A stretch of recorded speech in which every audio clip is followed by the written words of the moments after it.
بسم الله الرحمن الرحيم، والصلاة والسلام على أشرف خلق الله أجمعين. الناس كانت بتسألني كتير على الفرق بين دورة منقذ شواطئ أو منقذ حمامات سباحة.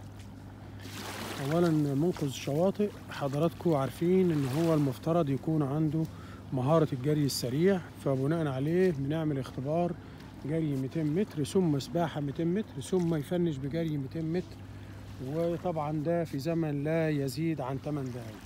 طب لو منقذ حمام سباحة، بالنسبة لمنقذين حمام السباحة المفترض ان هو بيتمم 200 متر سباحة حرة، اول 50 متر هيد اب سباحة الانقاذ دي في زمن ما يزيدش عن 5 دقايق، يبقى معاك من 4 دقايق ل 5 دقايق.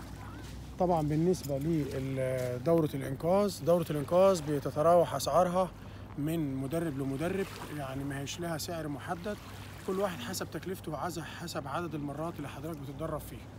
فبالنسبة لدورة الإنقاذ مثلا معايا أنا لا تتعدى 2000 جنيه في الوقت الحالي لو مستواك متوسط. المهم أنا عايز أوصل بس من خلال هذا الفيديو أن دورة الإنقاذ الخاصة بحمامات السباحة منقذ صريح شواطئ غير منقذ حمامات سباحة. ليك الحق تاخد الاتنين، بس دي بشهادة ودي بشهادة، دي دورة ودي دورة. أما منقذ حمام السباحة بتشتغل على حمامات السباحة، ومنقذ البحر الشواطئ بتشتغل على الشواطئ بس.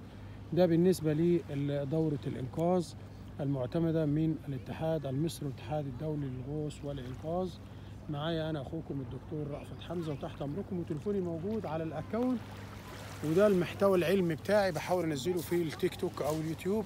وبقول دايما بالنسبة لدورات الإنقاذ داخل البحيرة أو مطروح أو اسكندرية مفيش مشكلة، ممكن لو عملنا عدد في القاهرة أسافر لكم القاهرة، مفيش أدنى مشكلة. المهم حضراتكم تبقوا عارفين أن منقذ حمام السباحة أو منقذ الشواطئ الموضوع سهل مش صعب، بس طبعا محتاج إن طبعا حضرتك تكون تجيد السباحة.